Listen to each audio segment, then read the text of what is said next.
समय कितना भी कठिन क्यों न हो, वह आपको तब तक नहीं हरा सकता जब तक कि आप खुद हार ना मान लें।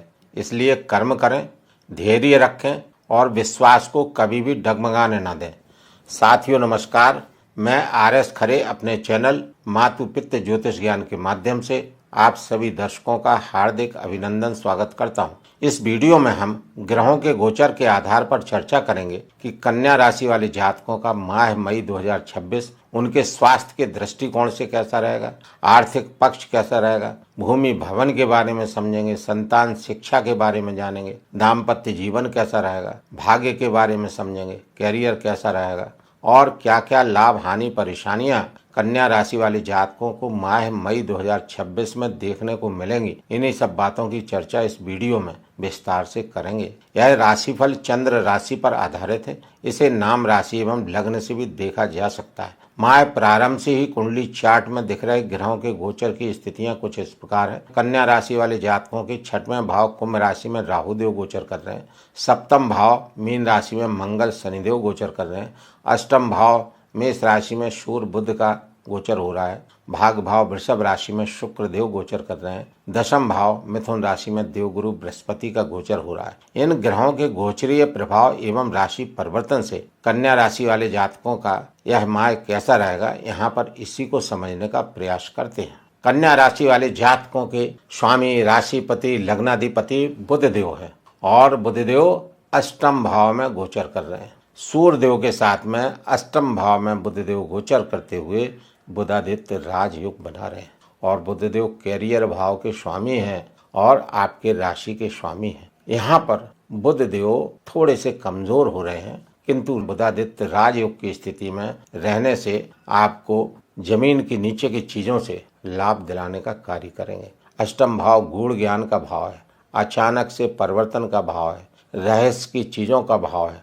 एस्ट्रोलॉजी को इससे देखते हैं, तंत्र मंत्र को इससे देखते हैं और जमीन के नीचे की चीजें जो हिडन चीजें हैं उन सारी चीजों को 8म भाव से देखते हैं और 8म भाव में गोचर कर रहे हैं, राजयोग की स्थिति में है। तो इन सारे क्षेत्रों से जो कन्या राशि वाले जातक कार्य करते हुए चले आ रहे हैं उनके कार्य क्षेत्र में उनको उन्नति प्राप्त होगी। बुध देव 14 मई से राशि परिवर्तन करेंगे और भाग भाव वृषभ राशि में गोचर करेंगे। राशि के स्वामी का भाग भाव में गोचर, भाग्य का साथ प्राप्त होना, भाग्य से अनेक कार्य आपके बनेंगे, भाग का भरपूर सहयोग आपको मिलता रहेगा।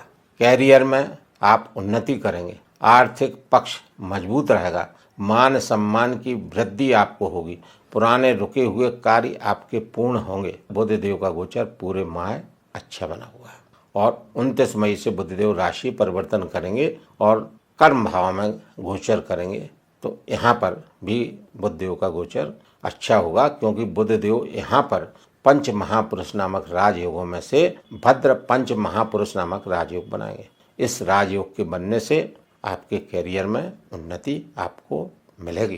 कैरियर में पद प्रमोशन के लाभ आपको प्राप्त होंगे।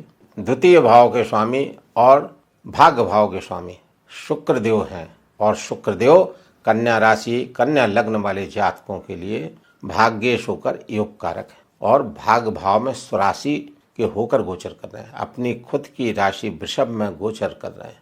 तो यहाँ पर शुक्र देव का गोचर बेहद शानदार है, अत्यंत शुभ योग बना हुआ है। आपका आर्थिक पक्ष मजबूत रहेगा, धन के लाभ आपको प्राप्त होते रहेंगे, भाग्य का साथ आपको प्राप्त होता रहेगा। शुक्रदेव 14 मई से राशि परिवर्तन करेंगे और मिथुन राशि 10म भाव में गोचर करेंगे, जहां पर देवगुरु बृहस्पति पहले से गोचर कर रहे हैं और यहाँ पर शुक्र देव और देवगुरु बृहस्पति की युति बनेगी। इस युति से गज लक्ष्मी योग बनेगा। इसे महालक्ष्मी योग भी कहते हैं। गज लक्ष्मी योग का मतलब आपको कैरियर से धन की प्राप्ति होना, कैरियर में उल्लेखनीय कार्य का होना, कैरियर में मान सम्मान की प्राप्ति का होना, आपका मनोबल बढ़ा चढ़ा रहेगा, आपके अनेक कार्य बनेंगे, समाज में आपकी भूर भूर प्रशंसा होगी। यह गज लक्ष्मी योग बेहद शुभ योग है। इसके अनेक फायदे जातक को मिलते हैं। यहाँ पर मैं अपने समस्त जातकों से विनम्र अनुरोध करता हूँ कि कमेंट्स में जय श्री राम, जय श्री हनुमान लिखना ना भूलें। साथ ही चैनल को लाइक, सब्सक्राइब एवं शेयर करना भी न भूलें।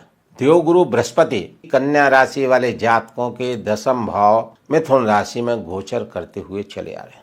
केंद्र भाव में देवगुरु बृहस्पति का गोचर अत्यंत शुभ माना गया है। किम कुर्वन्ति ग्रह सर्वे यश केंद्रे बृहस्पति। यदि देवगुरु बृहस्पति केंद्र में गोचर कर रहे हो, पहले भाव, चौथे भाव, 7वें भाव या 10वें भाव में गोचर कर रहे हो और यहाँ कन्या राशि वाले जातकों के 10वें भाव में गोचर कर रहे हैं, तो अनेक तरह से शुभ फल देने का कार्य कन्या राशि वाले जातकों को देवगुरु बृहस्पति करेंगे। कैरियर में उन्नति देने का कार्य करेंगे, कार्य क्षेत्र का विस्तार होगा। जो लोग व्यापारी गण हैं उनके व्यापार में उनको लाभ प्राप्त होंगे। देवगुरु बृहस्पति की दृष्टियां अमृत तुल्य होती हैं। जब भी देवगुरु बृहस्पति किसी भी भाव पर दृष्टिपात करते हैं तो उस भाव के कारकों से लाभ दिलाने का कार्य करते हैं। यहाँ पर देवगुरु बृहस्पति कैरियर भाव में गोचर करते हुए पंचम दृष्टि से धन भाव को देख रहे हैं। धन दिलाने का कार्य देवगुरु बृहस्पति करेंगे। कुटुंब में जन से संबंध मधुर बने रहेंगे, वाणी आपकी अच्छी होगी। देवगुरु बृहस्पति की 7वीं दृष्टि चतुर्थ भाव पर, यह माता का भाव है, भूमि भवन का भाव है, वाहन का भाव है, पारिवारिक सुख का भाव है, मानसिक सुख का भाव है। और देवगुरु बृहस्पति इस घर के स्वामी हैं। धनु राशि है इनकी, मूल त्रिकोण राशि है। जब भी देवगुरु बृहस्पति धनु राशि में गोचर करते हैं या दृष्टिपात करते हैं तो उच्चस्थ शरीर के फल देने का कार्य करते हैं। तो यहाँ पर कन्या राशि वाले जातकों के लिए उच्च के फल देने का कार्य करेंगे। भूमि भवन के कार्यों से लाभ होगा। जमीन जायदाद खरीदने के योग बन सकते हैं। माता से लाभ के योग बन सकते हैं। वाहन आदि खरीदने के योग बन सकते हैं। पारिवारिक मानसिक सुख की प्राप्ति आपको अवश्य होगी। देवगुरु बृहस्पति की 9वीं दृष्टि 6वें भाव पर, यहाँ पर देवगुरु बृहस्पति शत्रु पैदा कर सकते हैं, लेकिन शत्रुओं का समन करने का कार्य भी देवगुरु बृहस्पति ही करेंगे।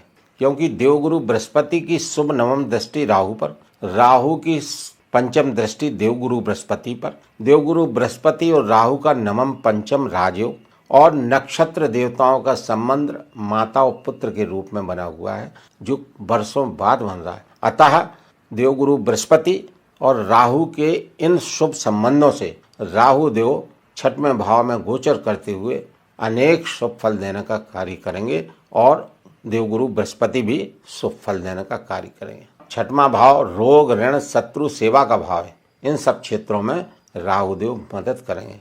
रोग होंगे धीरे धीरे समाप्त होंगे, शत्रु धीरे धीरे परास्त होंगे और कोई कर्ज लिया है तो चुकेगा। राहु देव के बारे में यहाँ तक कहा गया है कि जब भी राहु देव 3रे, 6वें, 11वें भाव में गोचर करते हैं तो जातकों को विशेष शुभ फलों की प्राप्ति कराते हैं। 3य, 6ष्ठे, एकादशे राहु राजयोगो प्रतिष्ठिते।